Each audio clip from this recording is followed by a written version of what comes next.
Innal hamdalillah nahmaduhu wa nasta'inuhu wa nastaghfiruhu wa natubu ilaihi wa na'udzu billahi min shururi anfusina min sayyiati a'malina may yahdihillahu fala mudilla lahu wa may yudlilhu fala hadiya lahu asyhadu an la ilaha illallah wahdahu la syarika lah wa asyhadu anna nabiyyana Muhammadan abduhu wa rasuluhu la nabiyya ba'dah. Allahumma salli wa sallim wa barik ala abdika wa nabiyyika Muhammadin wa ala alihi wa sahbihi wa man ittaba'ahum bi ihsanin ila yaumiddin wa sallama tasliman mazida. Nas'alullaha azza wa jalla an yuwaffiqana lima yuhibbuhu wa yardah wa an yu'inana ala ta'atihi wa ijtinabi nawahihi wa an yujannibana al-fitan ma dhahara minha wa ma batan wa an yaj'alana Allahu mimman yastami'una al-qawla wa yattabi'una ahsana wa an yu'allimana ma yanfa'una wa yazidana ilman. Allahumma ya muallima Ibrahim 'allimna, Allahumma ya mufahhima Sulaiman fahimna, Allahumma faqihna fid din wa 'allimna at-ta'wil.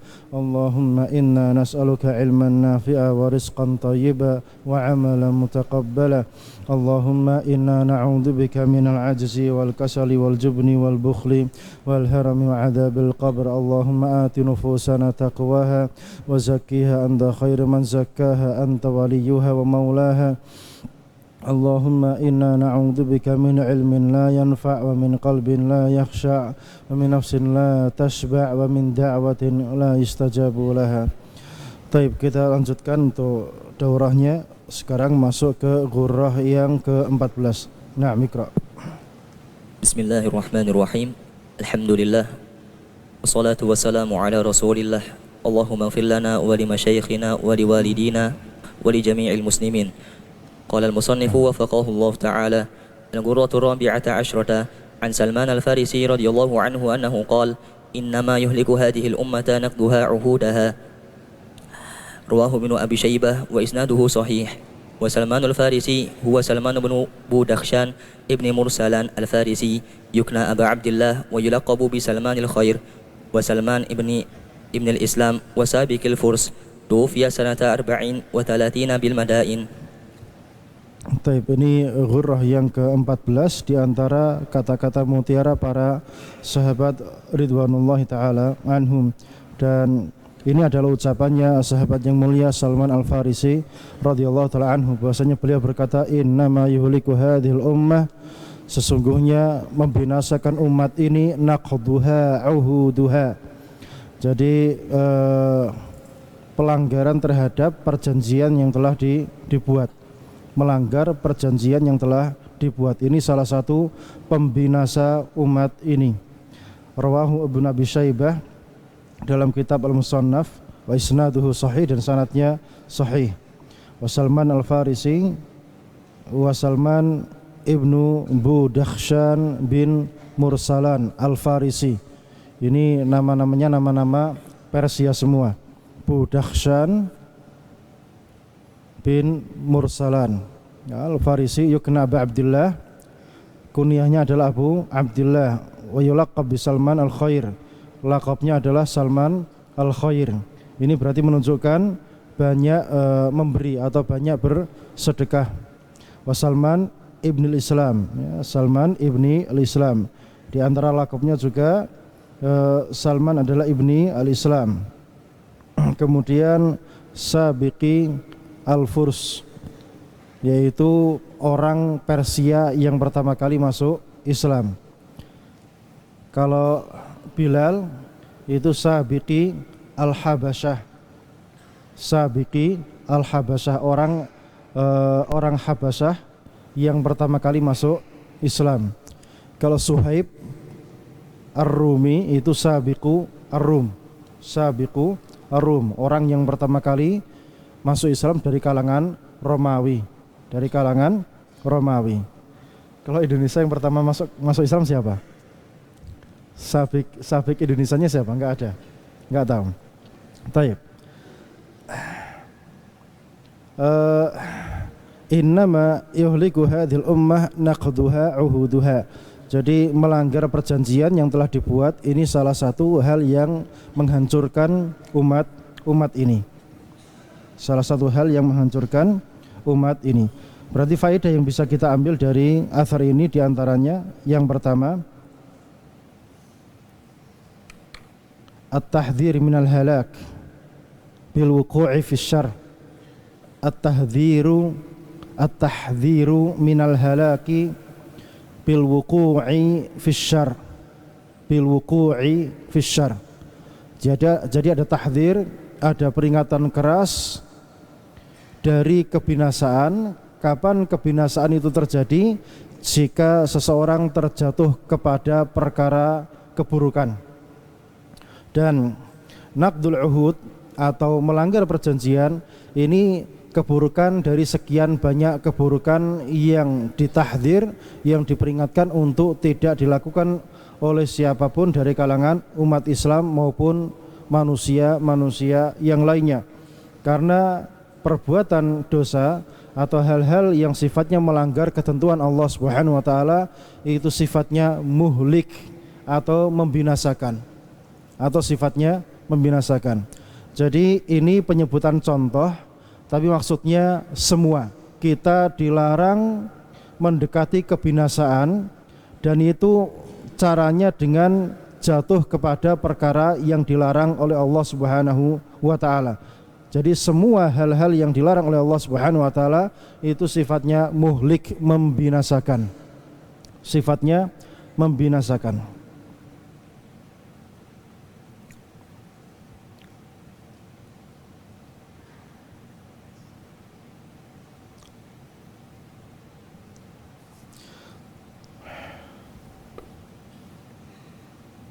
Baik. Kemudian faedah berikutnya, bahwasanya ada banyak amalan yang bisa menyebabkan kebinasaan. Ada banyak amalan yang bisa menyebabkan kebinasaan.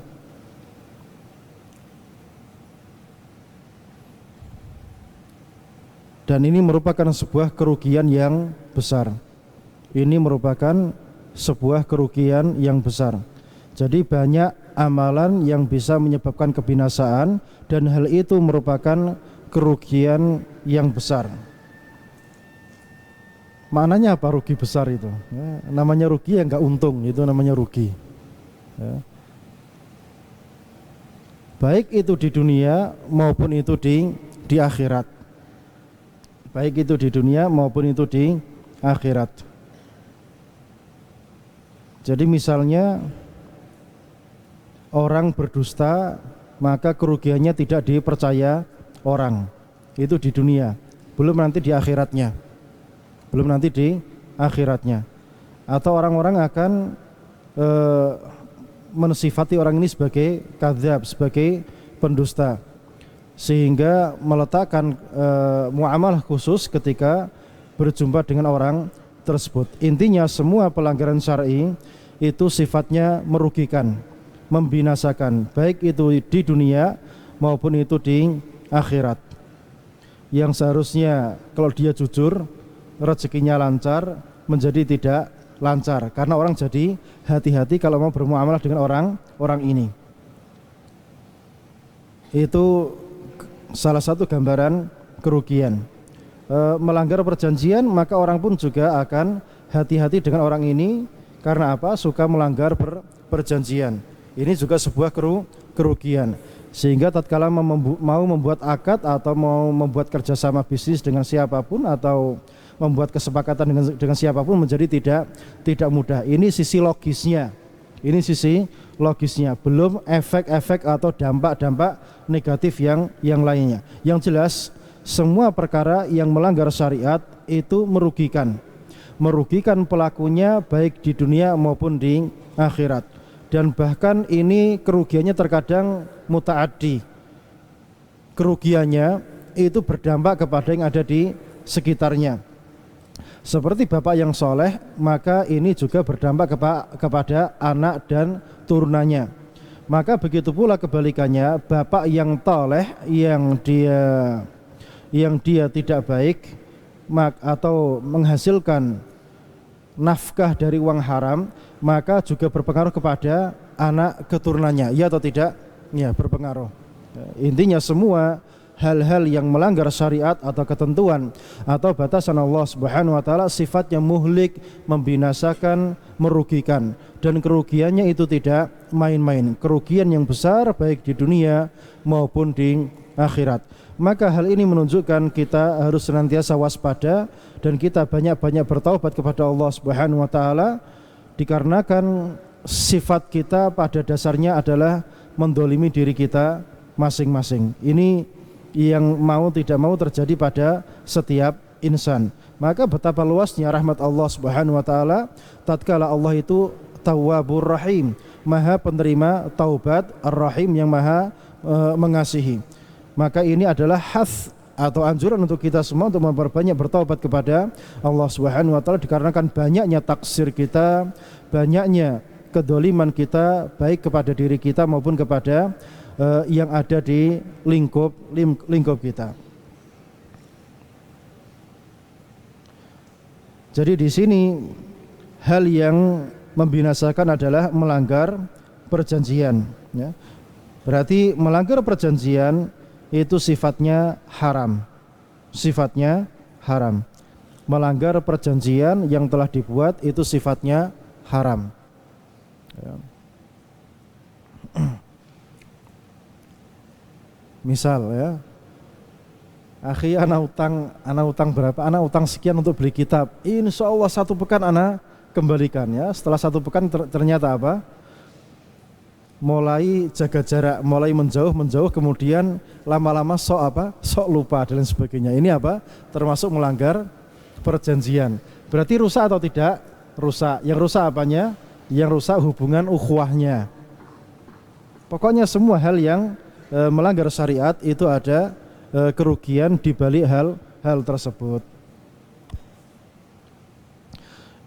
Jadi kalau ingin melanggar perjanjian, maka silahkan datangi orang yang terkait, kemudian ajak ulang perjanjian dari awal, ya. Ajak ulang perjanjian dari awal. Jika tidak alias memutuskan sepihak, maka ini tidak dibenarkan. Tidak dibenarkan. Misal sudah daftar di Mat Al-Furqan, kemudian tiba-tiba pulang nggak balik, ini melanggar perjanjian atau tidak? Daftar di Mat Al-Furqan, keterima, kemudian pulang, diam-diam nggak balik, ya, diam-diam nggak balik. Ini melanggar perjanjian atau tidak? Melanggar atau tidak? Ini jelas melanggar, ya, melanggar perjanjian. Karena kalau daftar di sini perjanjian ini berarti apa? Sampai selesai, ya, sampai selesai. Maka kalau pengen merubah akad, maka silakan datang dengan baik-baik, dengan cara yang gentle gitu loh, ya, tidak dengan cara yang pengecut, ya. Karena kalau pulang nggak balik itu namanya apa? Pengecut, bukan sifat seorang laki-laki yang gentle. Paham sampai sini? Ya. Taib.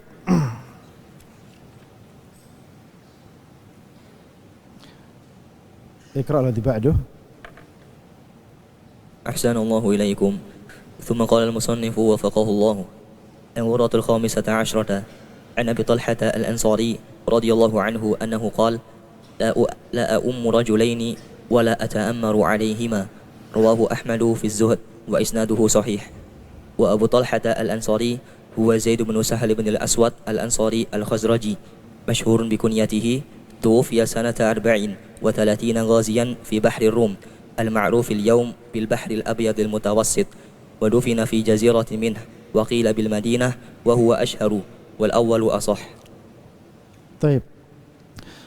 Ghurrah, kata-kata mutiara yang ke-15 dari Abi Talhah Al-Ansari radhiyallahu taala anhu qala, bahasanya beliau berkata, la a'ummu rajulaini, saya tidak mau ngimami 2 orang, wala ata'ammaru alaihima, dan saya juga tidak mau jadi pemimpin 2 orang tersebut, ya. Jadi misalnya ada 3 orang kemudian disuruh jadi imam, maka apa?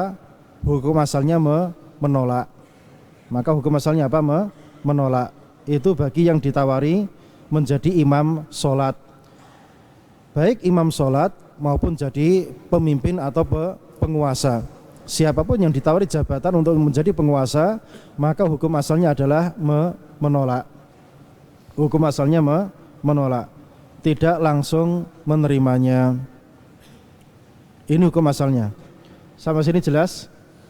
Jadi hukum asalnya ditawari jabatan jadi imam sholat, itu diterima atau tidak? Hukum asalnya tidak diterima. Begitu pula jabatan menjadi pemimpin atau penguasa, maka hukum asalnya juga tidak mengambil jabatan tersebut.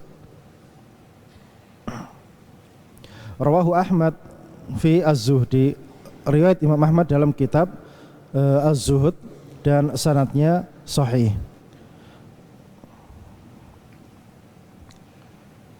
Di dalam athar ini ada beberapa faedah. Di antaranya yang pertama, at-tahdhiru min talabir riasah. At-tahdhiru min talabi riasah. Adanya peringatan keras, adanya tahdzir keras, minta kepemimpinan. Minta kepemimpinan. Kenapa? Karena meminta kepemimpinan itu mewariskan dampak-dampak negatif yang sangat besar, atau keburukan-keburukan yang sangat besar, baik yang sifatnya ajil maupun yang sifatnya ajil. Makanya bisa dilihat ketika terjadi pemilu, ya. Ketika terjadi pemilu, antum pernah ikut pemilu? Pernah. Apa yang terjadi? Kan uang jadi beterbangan kemana-mana, ya. Ya, pokoknya keburukan itu sangat liar pada hari-hari tersebut. Bahkan sangat rawan terjadi perpecahan bangsa ketika hal tersebut terjadi. Karena apa? Karena ada rebutan kekuasaan. Jangankan pemilu yang sifatnya nasional, pilihan lurah aja, ya. Pilihan lurah. Kalau di Madura itu kan biasanya apa? Dua kubu saling apa? Pegang apa namanya? Ya, pokoknya mengerikan. Itu rebutan kekuasaan. Jadi dampak negatifnya, keburukannya sangat mengkhawatirkan. Makanya syariat kita itu melarang siapapun minta jabatan, minta kekuasaan. Ini tahdzirnya sangat keras. Tahdzirnya sangat keras. Jangan minta jabatan. Walaupun merasa sok mampu ini dan itu, pokoknya jangan minta jabatan. Jangan minta jabatan dimanapun berada. Kalau ditawari maka hukum asalnya adalah lari. Adapun mengajar, ini kewajiban, ya. Mengajar ini bagian dari dakwah. Ini kewajiban yang mau tidak mau akan disampaikan kepada umat, entah dengan cara dapat jabatan di masjid ataupun di rumahnya masing-masing. Jadi misalnya antum izin ngajar di masjid, nggak diizinkan, ngajar di rumah nggak ada masalah. Karena mengajar itu bisa di mana saja, dan tentunya afdolnya di masjid. Tapi kalau di masjid tidak bisa maka bisa di rumah. Sebagaimana yang terjadi pada pengarang kitab Alfiyah Ibnu Malik tentang kitab Nahwu. Ya, ini kalau tahu ceritanya tentang beliau menyedihkan. Bagaimana tidak? Beliau seorang imam Nahwu yang sangat besar. Antum tahu Alfiyah Ibnu Malik? Ya, ini talib, penuntut ilmu syar'i, menghafalkan kitab ini. Ini beliau dengan ilmu yang begitu luar biasanya tentang masalah nahwu, itu enggak ada santri yang datang ke rumahnya. Maka apa yang terjadi? Maka beliau pun membuka jendelanya, kemudian ngajar kosong, enggak ada yang mendengarkan. Jadi jendela rumahnya dibuka, kemudian beliau ngajar dan enggak ada santrinya. Yang penting telah terjadi tabligh, terjadi apa? Penyampaian dakwah, penyampaian ilmu, dan benar dengan keikhlasan kepada Allah Subhanahu wa taala, kitab itu terabadikan sampai hari ini, yang padahal waktu itu tidak ada santrinya. Pelajaran penting ini. Jadi ngajar itu jangan cari santri yang banyak. Memang santri yang banyak seperti ini kalau mendengarkan dengan seksama itu menyenangkan hati, dan itu menjadi masalah tersendiri dalam keikhlasan. Menjadi masalah tersendiri dalam keikhlasan di dalam mengajar. Nanti kalau santrinya sedikit agak gerundel, itu menjadi masalah tersendiri. Makanya menjaga keikhlasan di dalam menyampaikan ilmu, menyampaikan agama Allah Subhanahu wa taala itu perkaranya berat. Dan itu membutuhkan latihan. Siapapun tertimpa masalah ini, masalah hati, siapapun tertimpa, tidak ada yang maksum, ya, tidak ada yang maksum. Makanya mensucikan hati ini perkara yang sifatnya darurat bagi seorang mukmin. Taib. Faedah yang berikutnya, ta'dhimu qadril imamati fis shalah. Ta'dhimu qadri al-imamati fis shalah. Kita wajib mengagungkan kedudukan jadi imam sholat. Jadi imam sholat ini perkara yang besar, perkara yang besar, yang semua orang seharusnya takut dengan perkara ngambil kedudukan ini. Dan kebanyakan orang itu punya semangat, punya ambisi untuk jadi imam sholat. Karena sekarang yang jadi imam sholat siapa? Teman antum, Ali 3 sama Ali 2. Pasti banyak di antara antum yang suaranya bagus, indah, pengen jadi imam, ya atau tidak? Yang jujur saja, pengen jadi imam atau tidak? Ada rokbah, ada ambisi, itu ada. Makanya perkara yang paling utama itu apa? Mengedonkan diri, ya, merendahkan diri. Saya tidak layak jadi imam. Saya tidak layak jadi imam. Selama sudah ada yang mengemban jabatan tersebut, maka apa? Legowo belum dipilih menjadi imam. Karena ini perkaranya agung.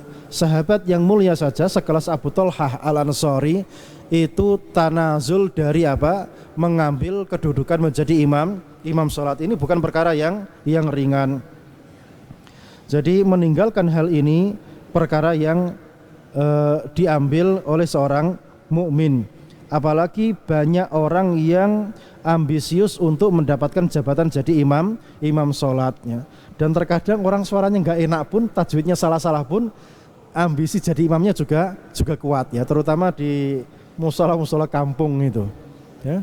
Di musola kampung ya tajwidnya gak karu-karuan, tapi jadi imam semangatnya luar biasa.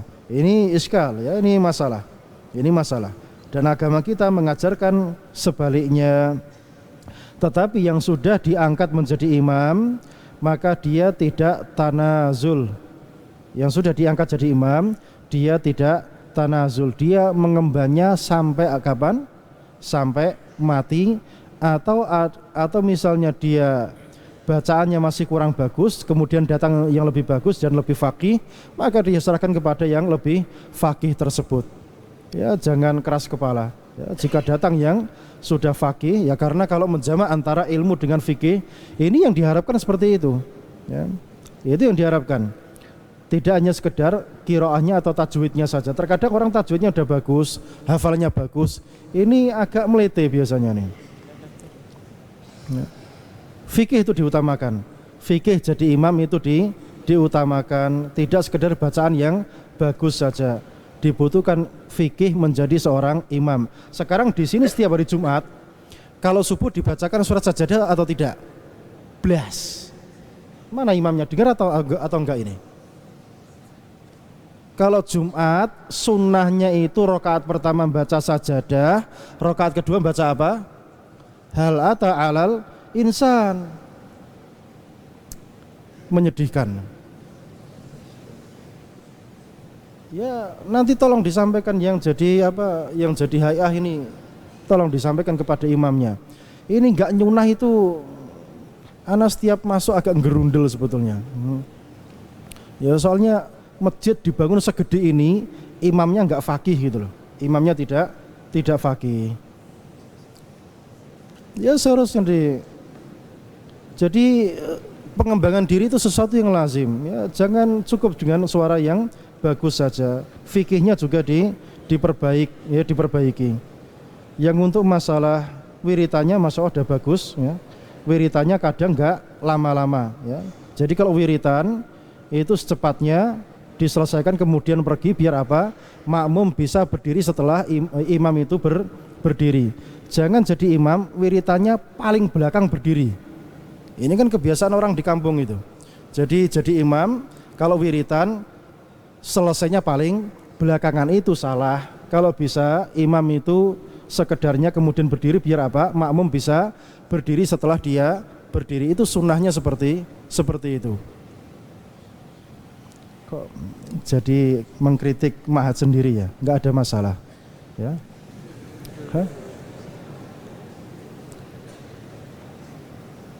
Taib.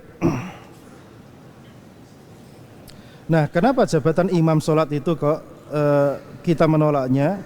Dikarenakan imam itu dhamin. Al-imamu dhamin. Imam itu dia bertanggung jawab atas kekurangan makmum. Jadi dia menanggung kesalahan para makmumnya. Semakin banyak makmumnya maka semakin besar tanggung jawabnya. Ini beratnya jabatan jadi imam sholat ya, beratnya jabatan jadi imam sholat. Taib. Kemudian faedah berikutnya, ta'dzimu qadri al-imarah. Ta'dzim qadri al-imarah, menganggap besar perkara jadi pemimpin atau penguasa. Menganggap besar perkara menjadi pemimpin atau penguasa. Kenapa jadi penguasa? Itu perkara yang harus kita anggap sebagai perkara yang besar dan menakutkan. Dikarenakan tabiatnya kekuasaan itu banyak orang yang rebutan, baik sudah jadi maupun ketika rebutan apa? Jabatan ya. Jadi sifatnya kekuasaan, banyak orang yang pengen dapat kekuasaan tersebut, terutama kekuasaan suatu negeri atau suatu negara ya. Ini tabiatnya adalah saling rebutan kekuasaan. Makanya kita dapati dalam sejarah saling bunuh-membunuh demi mendapatkan kekuasaan itu terjadi. Terjadi seperti Persia dulu, terjadi pemberontakan di internal, kemudian rajanya terbunuh misalnya. Itu sesuatu hal yang biasa. Makanya seorang mukmin tidak mengejar perkara ini. Jangankan di Persia, di kalangan umat Islam sendiri dalam sejarahnya pernah terjadi rebutan kekuasaan atau tidak? Zaman kapan? Yang keras. Kapan terjadi rebutan kekuasaan di sejarah Islam? Zaman siapa? Husain itu bukan rebutan kekuasaan. Hasan bukan. Hasan nggak ada rebutan kekuasaan. Jadi Muawiyah dengan Ali itu nggak ada rebutan kekuasaan. Hanya apa? Masalah kisos, paham? Berarti rebutan kekuasaan pertama pada zaman siapa? Abdullah bin Zubair. Itu rebutan kekuasaan antara Bani Umayyah dengan Khilafah Islamiyah. Karena ketika Muawiyah bin Yazid bin Muawiyah bin Abi Sufyan itu tanazul dari jabatannya, maka Khilafah Islamiyah terjadi kekosongan. Kemudian Abdullah bin Zubair membaiat dirinya sendiri. Nah, kemudian fanatisme keluarga besar Bani Umayyah yang ada di Syam atau di Damaskus itu sudah begitu kuat mengakar. Maka mereka juga tidak ridho kekuasaan pindah kepada siapa? Kepada selain Bani Umayyah. Maka Abdul Malik bin Marwan akhirnya apa? Menyusun kekuatan untuk mengembalikan kekuasaan Bani Umayyah. Itu ceritanya. Berarti kekuasaan itu rawan terjadi apa? Rebutan. Rawan terjadi rebutan. Dan saling bunuh-bunuh itu terjadi dalam sejarah. Bahkan setelah jadi yang menjadi khalifah Bani Umayyah setelah era Abdul Malik bin Marwan itu siapa? Anak-anaknya. Itu siapa? Anak-anaknya. Kemudian Abdul Malik bin Marwan turun kepada anaknya, ini generasi keberapa? Generasi kedua. Kemudian turun ke generasi ketiga, yaitu generasi cucu, maka terjadi apa? Saling bunuh-membunuh sampai akhirnya apa? Dikudeta oleh Bani Abbasiyah. Ini satu keluarga bunuh apa? Saling apa? Saling dongkel mendongkel, ya, saling dongkel mendongkel. Itu sudah jadi sesuatu yang sangat tabi'i. Sesuatu yang sangat tabi'i. Jadi kekuasaan tabiatnya semua orang itu pengen dapat hal tersebut. Maka kalau pengen aman, tinggalkan kekuasaan itu. Jadi orang yang rohbani. Jadi orang apa yang rohbani, yang fokus ngurus agama tok. Karena perkaranya jelas. Perkaranya jelas. Taib. Tapi kalau sudah jadi penguasa, misal ditunjuk jadi penguasa, kemudian tanazul, maka hukum asalnya apa? Tidak tanazul sampai kapan? Sampai ila masya Allah, sampai enggak tahu kapan selesainya, ya, sampai enggak tahu kapan selesainya. Makanya ketika Utsman bin Affan radhiyallahu anhu ketika hendak dilengserkan, beliau tidak mau dilengserkan dan lebih memilih apa? Dibunuh oleh para pemberontak yang diinisiasi oleh siapa? Abdullah bin Sabah al-Yahudi, pendiri dua firqah sesat yang paling besar di tubuh umat Islam, yaitu firqah Syiah dan Khawarij. Ini pendirinya satu, yaitu siapa? Abdullah bin Sabah al-Yahudi al-Yamani. Taib. Kemudian faedah yang berikutnya, bayan thiqali amanatil iqtida. Bayan thiqali amanatil iqtida. Al-iqtidai. Bayanu thiqali amanati al-iqtidai. Penjelasan tentang beratnya amanah jadi panutan. Beratnya menerima amanah menjadi panutan. Kalau antum-antum ini kan masih belum jadi panutan kan? Tapi kalau pulang jadi panutan atau tidak? Kalau pulang ke rumahnya masing-masing, oh ini santri Mahat Al-Furqan, antum ada beban. Tapi di sini antum nggak ada beban, ya. Mau mancing mau apa orang nggak peduli kan gitu. Tapi anak peduli. Tapi kalau di rumah, antum membawa apa? Membawa beban simat seorang santri. Maka tindak tanduknya itu dinilai sama masyarakat. Oh ini sifatnya kayak gini, oh ini anaknya isi ini gini. Ada beban. Ada beban. Jadi menjadi orang yang dipandang atau disorot oleh manusia, ini ada beban tersendiri. Dan orang beriman itu menjadikan perkara ini sebagai perkara yang berat. Tapi orang yang tidak beriman, ya acuh tak acuh dan cuek dengan perkara ini. Mau orang ngomong kayak apa, ya urusan dia, nggak ada perhatian. Ya kita harus ada perhatian. Kita kalau di depan masyarakat itu disorot, maka jaga akhlak, ketemu orang yang sopan, nyapa. Soalnya banyak orang ngeluh, santri Al-Furqan ini kalau ketemu di jalan nggak mau salam. Bener atau tidak? Ya, sukanya kalau lewat di jalan pura-pura nggak lihat kan gitu. Pura-pura tidak lihat. Jangankan sama masyarakat, sama ustadznya aja di jalan ada ustadz lewat pura-pura tidak lihat ya. Pokoknya gayanya seakan-akan apa tidak melihat ustadznya biar nanti nggak disapa. Antum sebagai santri itu yang pertama menyapa assalamualaikum ustadz gitu, apa susahnya? Kan mulut antum ringan kan? Berat atau ringan? Ringan. Makanya nggak usah berat-berat mengucapkan salam. Jadi ini koreksi besar bagi para santri. Kalau di jalan jangan pura-pura nggak lihat ya. Sama Pak Sapam juga yang sopan ya. Salam ya, pokoknya tebar salam ya.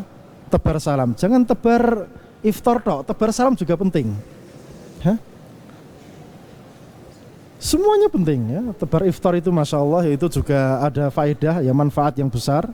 Tebar salam juga itu perkara yang penting. Jadi akhlak, kita menjaga akhlak, senyum kita, keramahan kita, ini perkara yang penting. Ini beban untuk kita semua. Ana di depan antum, ini juga beban ya. Soalnya anak kalau kumpul sama teman-teman anak bebas ya, ketawa ketiwi atau apa istilahnya soft talk gitu nggak ada masalah. Tapi di depan antum mau nggak mau jaga apa? Jaga wibawa. Karena kalau tidak, ya santri malah apa? Tambah nemen gitu loh. Ya tambah parah, bisa tambah parah. Maka menjadi panutan itu beban tersendiri. Dan nanti antum sekarang masih jadi thalib, besok yang dekat, besok ini nggak lama. 3 tahun, 2 tahun ini bukan hal yang lama, sangat cepat sekali. Ya, sangat cepat sekali. Jadi antum sekarang menjadi penuntut ilmu, besok menjadi seorang syekh yang mengajarkan ilmu syar'i. Dan di sini di Ma'had Al-Furqan, landasan atau dasar-dasar ilmu syar'i telah diberikan kepada antum semua. Jadi selesai dari Ma'had Ali, itu pondasi ilmu syar'i sudah sangat kuat sekali sebetulnya. Cuma kan masalahnya jarang yang mau bersabar. Belajar Umdatul Ahkam disuruh menghafalkan, nunggu ustadznya masuk dulu baru mau menghafalkan. Ya contoh yang kelas 1 Ali. Ya kelas 1 Ali. Ya pokoknya menghafalkan ini menjadi PR santri yang menjadi wajib ya, tidak perlu nunggu ustadznya datang baru menghafalkan. Taib ya, kita lanjutkan. Makanya disebutkan dari salah satu ulama ya. Jadi kalau sudah jadi seorang panutan itu hampir-hampir waktu untuk tertawa tidak ada. Ya.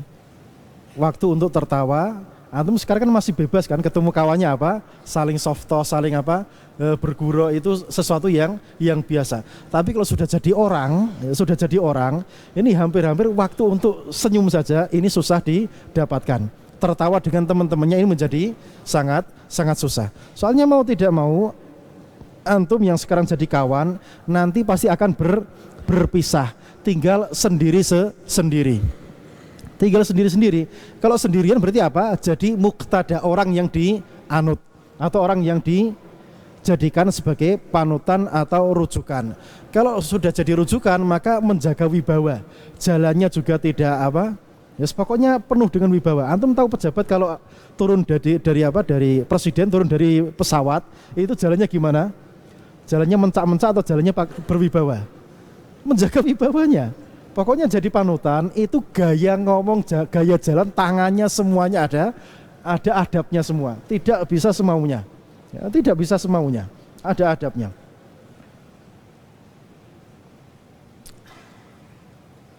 Baik. Faedah berikutnya, bahwasanya merendahkan diri itu termasuk tanda iman dan akal yang rajih, merendahkan diri atau menghancurkan ambisi diri, atau merendahkan diri ini termasuk pertanda keimanan. Kayak tadi ditawari jadi imam sholat maka menolak, la a'ummu rajulaini wala ata'ammaru alaihima.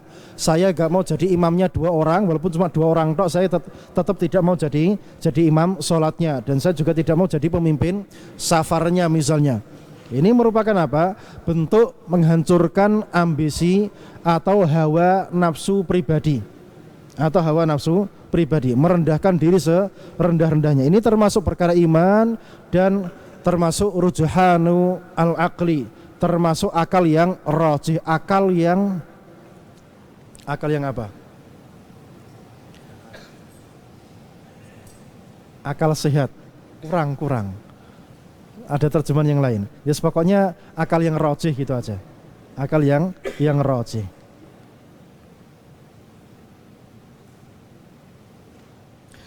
Itu dikarenakan seorang mukmin itu dia mengagungkan perkara yang diagungkan oleh Allah Subhanahu wa taala. Mengagungkan perkara yang Allah agungkan, seperti perkara jadi imam atau jadi penguasa, maka dia takut akan hal tersebut, maka dia menghancurkan ambisi nafsu pribadinya untuk perkara-perkara seperti ini. Itu sifat seorang mukmin, dan itu termasuk kesempurnaan akal seseorang. Adapun tarafu 'alan nas, tarafu 'alan nas itu apa?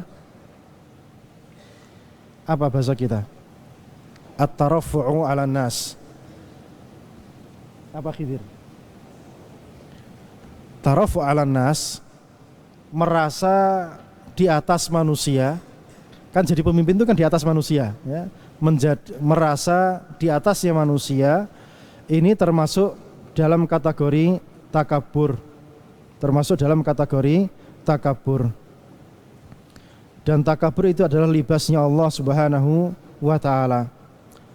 Jadi walaupun sudah jadi ustadz, harus tetap apa? Merendah, ya. Masya Allah, antum ini secara hafalan, secara bacaan Al-Quran lebih bagus daripada anak. Contoh ya, ini contoh ya. Atau apalagi hafalannya, kalau suruh ngafalkan cepet ya. Anak kan sudah ngetes angkatannya siapa? Angkatannya Ferianto dan kawan-kawan. Ihsan, mana Ihsan? Ali 2 ya. Ini dulu kalau suruh ngapalkan apa? Ngapalkan Mi'atul Ma'ani dalam sekejap hafal. Masya Allah, ini kelas unggulan ini. Ini kelas unggulan. Suruh ngapalkan Mi'atul Ma'ani sekejap hafal. Kemudian suruh ngapalkan Al-Jahratul Maknun dalam ilmu balaghah juga sekejap hafal. Padahal ada ratusan bait, ada berapa? 256 bait. Kalau Mi'atul Ma'ani ada 100 bait dalam ilmu balaghah. Ini wajib dihafal kalau zaman ana. Kalau sekarang antum ngafal atau tidak balaghahnya? Enggak ada ya. Ya. Ini anak takjub dengan santri-santri seperti ini. Itu kalau muwafaq bisa belajar kepada para ulama yang ada di Timur Tengah sana, itu masya Allah pulang insya Allah jadi ulama yang rasikh. Jadi ulama yang rasikh. Makanya antum yang cerdas-cerdas ini usahakan bagaimana caranya bisa ke Timur Tengah. Usahakan entah bagaimana caranya bisa ke Timur Tengah. Apakah itu gratis atau modal? Kalau gratis kan nunggu panggilan ya. Kalau modal insya Allah bisa berangkat. Modalnya apa? Visa, kemudian izin tinggal di sana, itu sudah cukup untuk apa? Untuk bisa ikut ngaji di Masjid Nabawi maupun di Masjidil Haram. Itu modal yang sangat berharga untuk bisa menjadi seorang alim. Naam. Dan orang-orang yang tarafa'una 'alan nas, yang mereka memandang dirinya di atas manusia atau takabur tadi, itu sebagai hukumannya karena mengangkat dirinya di atas manusia, maka nanti ketika hari kiamat, maka orang-orang seperti ini menjadi orang yang menjadi biji-bijian yang nanti dilewati, diinjak-injak oleh para manusia di padang mahsyar. Nabi SAW bersabda, yuhsyarul mutakabbiruna fi surati adz-dzar. Yuhsyarul mutakabbiruna fi suratidz dzar. Orang-orang yang takabur, orang-orang yang sombong, yang gumedhe, atau orang yang merasa besar, itu nanti akan dikumpulkan seperti biji-bijian, biji sawi. Yatauhumun nas bi aqdamihim yaumal qiyamah. Ini akan diinjak-injak oleh manusia lewat nginjak pada hari kiamat. Berarti nanti ada manusia yang normal, ada manusia yang kecil pada hari kiamat ketika dibangkitkan. Ini atas kehendak dan izin Allah Subhanahu wa ta'ala. Terjadi seperti itu. Sebagaimana nanti orang-orang yang Allah kehendaki berjalan dengan wajahnya ketika di hari kiamat sebagai apa? Sebagai bentuk penghinaan kepada orang tersebut. Atau wajahnya menjadi wajah himar yang sholatnya suka membalap imam. Ini semuanya terjadi atas kekuasaan Allah Subhanahu wa ta'ala. Dan Abu Talhah Al-Ansari ini terkenal dengan kunyahnya. Jarang ada yang mengenali siapa nama aslinya. Kasusnya sama seperti Abu Hurairah radhiyallahu ta'ala anhu yang terkenal dengan gelarnya atau kunyahnya. Ini bukan kunyah ya. Abu Hurairah ini gelar tapi dalam surah kunyah. Gelar dalam surah kunyah, sama seperti Abu Turab dan yang lain sebagainya. Dan Abu Hurairah ini juga tidak dikenali siapa namanya. Siapa namanya Abu Hurairah? Siapa? Itu qaul yang rajih. Qaul yang rajih Abdurrahman bin Sakhar. Tapi disepakati atau tidak? Belum disepakati. Tapi kalau Abu Hurairah disepakati atau tidak? Disepakati. Jelas sampai sini? Jadi ini termasuk sahabat yang dikenal dengan kunyahnya tapi tidak dikenal dengan nama aslinya. Sama seperti Abu Bakar dikenal dengan kunyahnya, nama aslinya menjadi apa? Menjadi tidak dikenali. Padahal nama aslinya siapa? Abdullah bin Utsman. Abdullah bin Utsman ini nama aslinya Abu Bakar As-Siddiq radhiyallahu taala anhu, dan nama aslinya Abu Talhah Al-Ansari itu Zaid bin Sahl bin Aswad Al-Ansari Al-Khazraji, masyhur bikunniyatihi yang terkenal dengan kunyahnya, wafat pada tahun 34 Hijriah, ghazian fi bahri Rum, dalam kondisi berperang di laut Romawi. Al-ma'ruf al-yaum bil bahril abyad al-mutawassit, yang terkenal hari ini dengan nama apa? Nama Bahrul Abyad al-Mutawassit. Nama Latinnya apa? Atau nama Inggrisnya? Laut apa? Enggak ada yang tahu. Laut apa? Ya itu kurang lebihnya itu. Itu nama lautnya sekarang. Ada di antara Afrika Utara dengan apa? Dengan Eropa. Itu namanya Laut Mediterania ya. Itu kurang lebihnya. Atau Laut Tengah, dah gitu aja gampang. Laut Tengah. Atau Laut Tengah. Wa dufina fi jaziratin minhu, dan dimakamkan atau dikuburkan di salah satu jazirah yang ada di kawasan lautan tersebut. Waqila bil Madinah, dan dalam pendapat yang lain dimakamkan di kota Madinah. Tapi yang rajih dimakamkan di salah satu pulau yang ada di Laut Tengah antara Eropa dengan Afrika Utara. Taib. Iqra. Ahsanallahu ilaikum. ثم قال المصنف وفقه الله تعالى: الغرة السادسة عشرة عن حذيفة بن اليمان رضي الله عنهما أنه قال: لا يأتين على الناس زمان لا ينجو فيه إلا الذي يدعو بدعاء كدعاء الغريق. رواه ابن أبي شيبة وإسناده صحيح، وروي مرفوعا ولا يثبت. وحذيفة بن اليمان هو حذيفة بن اليمان، واسم اليمان حسيل ابن جابر العبسي حليف الأنصار، يكنى أبا عبد الله ويلقب بصاحب السر، توفي سنة 36 بالمدائن. طيب. Ini ghurrah yang ke-16, kata-kata mutiara yang ke-16 dari kata-kata mutiranya para sahabat ridwanullahi ta'ala anhum, dan ini adalah riwayat dari sahabat yang mulia Hudzaifah ibnu al-Yaman radhiyallahu ta'ala anhuma, annahu qala, bahasanya beliau berkata, la ya'tiyanna 'alan nasi zaman, pasti akan datang kepada manusia suatu zaman, la yanju fihi, yang manusia itu tidak selamat pada zaman itu, illa, kecuali siapa? Alladzi yad'u, kecuali orang yang mau berdoa bidu'ain, dengan suatu doa, kadu'ail gharik, seperti doanya orang yang mau tenggelam. Seperti doanya orang yang mau tenggelam. Doanya orang yang mau tenggelam itu doanya serius atau tidak? Serius. Ya, karena pada zaman fitnah, ini maksudnya pada zaman fitnah. Karena pada zaman fitnah, orang itu ketika berdoa sering tidak fokus dengan doanya. Jadi kalau minta masalah akhirat itu sering tidak fokus, tidak fokus ya. Tapi kalau minta masalah dunia itu seringnya fokus. Misal sedang ada masalah gitu, maka doanya fokus. Atau misal yang pengen keterima di Madinah, doanya serius atau tidak? Serius atau tidak? Ya serius kan gitu. Itu kalau perkaranya sifatnya ada embel-embel duniawinya. Tapi kalau yang perkara ukhrawi, ya sekarang coba doa Rabbana atina fid dunya hasanah, ini jadi rutinitas atau ada makna yang berat di dalam hati ketika dilantunkan, atau hanya lewat gitu saja? Allahu musta'an, ya, kulluna muqassir. Baik. Jadi di dalam athar ini ada penjelasan tentang taghayyuru az-zaman, bahwasanya zaman itu berubah-ubah. Maka manusia pun juga berubah-ubah sesuai dengan zaman tersebut. Manusia terkadang agamanya lemah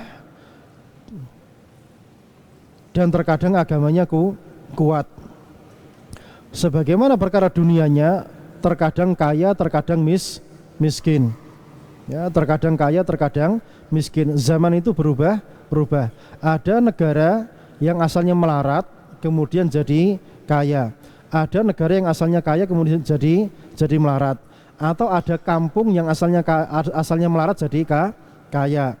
Kemudian ada kampung yang asalnya kaya jadi melarat. Intinya perubahan kondisi itu sesuatu yang sifatnya pasti. Ya.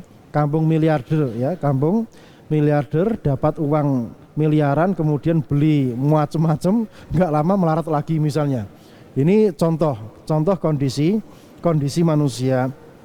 Jadi kondisi manusia itu berubah-ubah dunianya, maka agamanya juga sama seperti kondisi dunianya.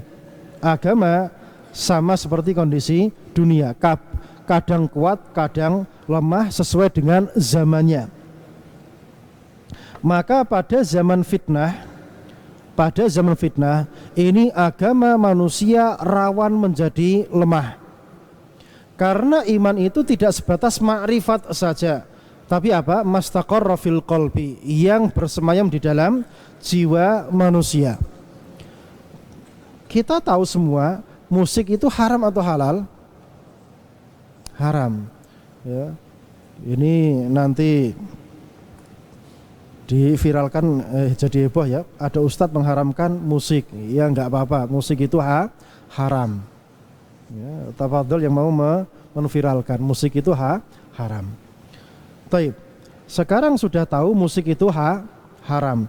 Tapi kalau sering lewat atau sering lewat tempat yang sering disetel musik di situ, kira-kira ini berpengaruh kepada hati atau tidak? Lama-lama jadi biasa.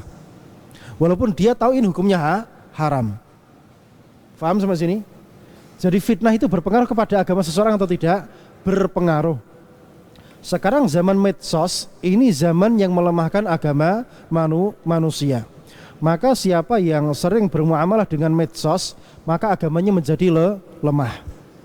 Agamanya menjadi lemah. Walaupun tahu itu sifatnya haram.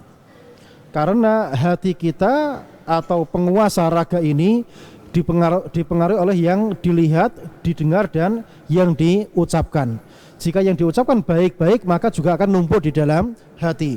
Jika yang dilihat baik-baik, juga akan numpuk di dalam hati. Jika yang didengarkan baik-baik, juga akan numpuk di dalam hati. Maka itu berpengaruh untuk apa? Membangun iman yang ada di dalam dada kita. Makanya duduk di majelis seperti ini butuh kesabaran. Butuh kesabaran. Jadi memang perkara-perkara yang terkait dengan iman, setan itu menjadikan manusia tidak suka dengan perkara-perkara tersebut. Makanya wajar antum itu lelet ya, kemudian banyak yang duduknya gini ya. Itu perkara yang wajar, maka harus diperangi. Ini setan gitu loh. Ini setan. Ini perkara yang membangun iman kita. Mau tidak mau akan berpengaruh kepada iman seseorang. Daripada duduk di luar, daripada main-main di luar, ini lebih berfaedah daripada di luar, mau tidak mau. Atau misalnya nanti setelah ini langsung menuju menyerang sufroh ya. Tahu sufroh? Sufroh itu apa? Gelaran iftar itu namanya sufroh ya. Atau murojaah dulu biasanya. Langsung menyerang sufroh ya biasanya. Khair.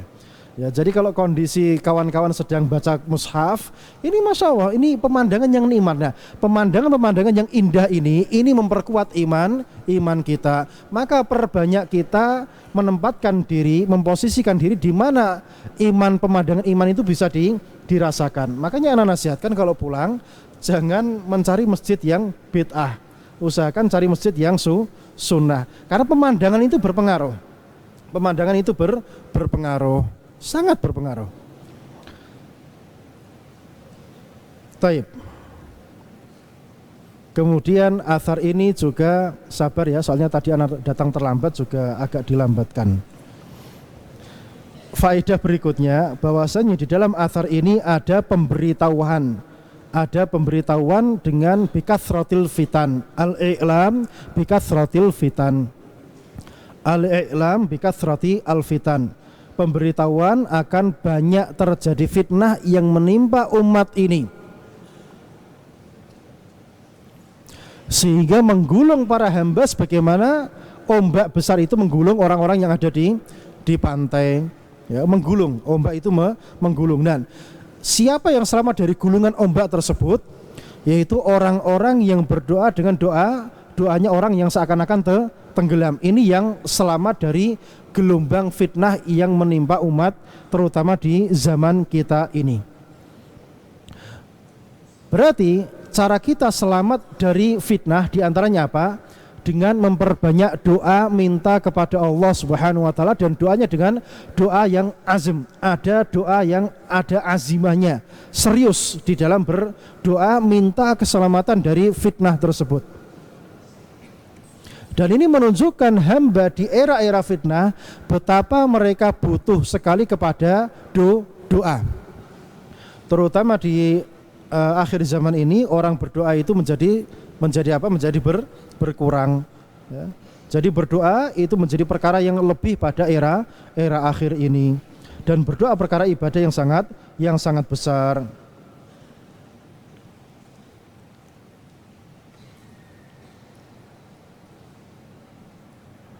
Wa qala rabbukum ud'uni astajib lakum. Dan Allah memerintahkan kita untuk apa? Ud'uni, mintalah kepadaku. Berarti ini perintah yang sifatnya apa? Sifatnya wajib. Jadi memperbanyak doa itu sifatnya wajib bagi seorang hamba mukmin.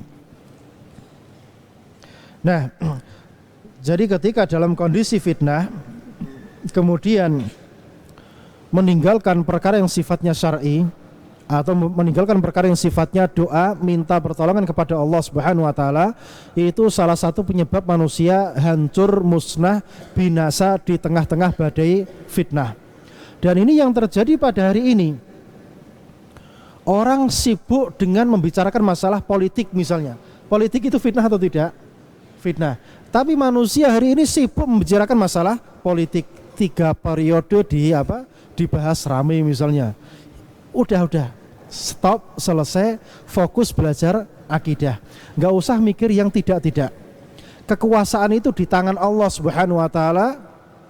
Qulillahumma malikal mulki tu'til mulka man tasha wa tanzi'ul mulka mimman tasha wa tu'izzu man tasha. Berarti yang ngasih kekuasaan itu siapa?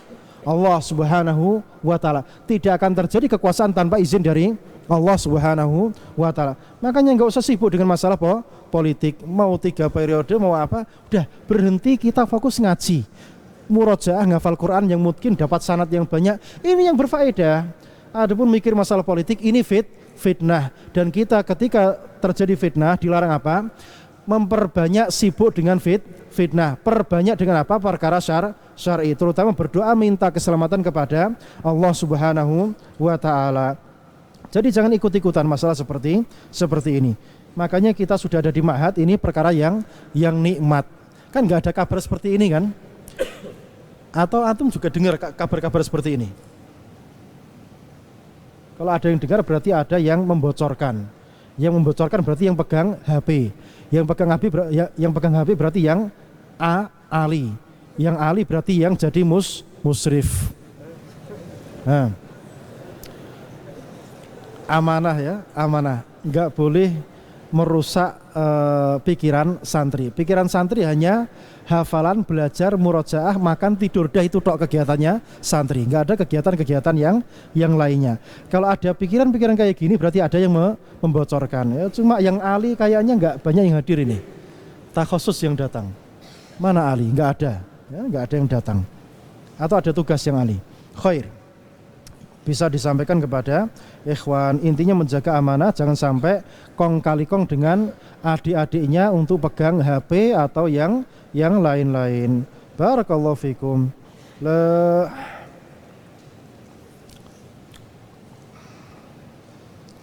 Lanjut atau sudah? Sekarang sepakat ya, Masya Allah.